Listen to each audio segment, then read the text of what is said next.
1 cup oats எடுத்து வச்சுருக்கேன். Fine powder பண்ணிவிட்டு பார்க்கலாம். 3 மிக்ஸ்டு கலர் பெப்பர்ஸ் எடுத்திருக்கேன். எல்லாத்துலேயும் 2 டேபிள் ஸ்பூன் அளவுக்கு எடுத்திருக்கேன். கேரட் 2 டேபிள் ஸ்பூன் சேர்த்துக்க போகிறோம். ஆனியன் 2 டேபிள் ஸ்பூன் சேர்த்துக்க போகிறோம். கேபேஜ் 2 டேபிள் ஸ்பூன் சேர்த்துக்க போகிறோம்.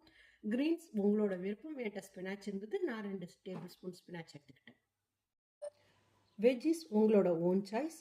கீரை, முருங்கைக்கீரை இருந்தாலும் சேர்த்துக்கலாம். இது எல்லாத்தையும் ஃபைனாக சாப் பண்ணிவிட்டு பார்க்கலாம். பவுடர் பண்ண ஓட்ஸை சேர்த்துருக்கேன். தோசை மாவு அளவுக்கு பால் சேர்த்து கலந்து விட்டுடுங்க. வெயிட் லாஸ் பண்ணணும்னு நினைக்கிறவங்க இதில் தண்ணி சேர்த்து கலந்துக்கோங்க. நான் பிள்ளைங்களுக்கு கொடுக்கறதுனால பால் சேர்த்து கலந்துருக்கேன்.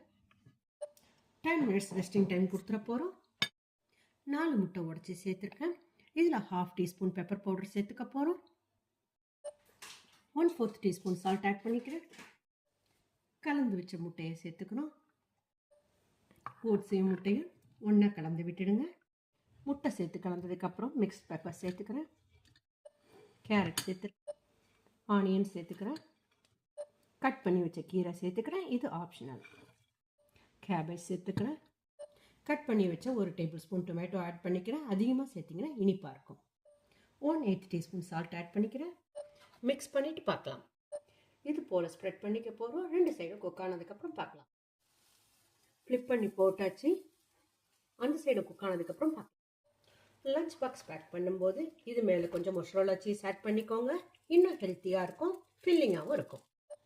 நான் எடுத்தது ஜம்போ ஓட்ஸ் எடுத்துருக்கேங்க. நீங்கள் போரிஜ் ஓட்ஸ் எடுத்திங்கன்னா பாலோட அளவை குறைச்சி சேர்த்துக்கோங்க. ஏன்னா முட்டை மற்ற திங்ஸ்லாம் சேர்க்கும்போது இன்னும் தண்ணி விட்ட மாதிரி ஆகிடும். சாப்பிடவே மாட்டேன்னு அடம் பிடிக்கிற குழந்தைங்களுக்கு காலைல இது மட்டும் ஒன்று கொடுத்து பாருங்கள். வேண்டான்னு சொல்லாமல் விருப்பமாக சாப்பிடுவாங்க.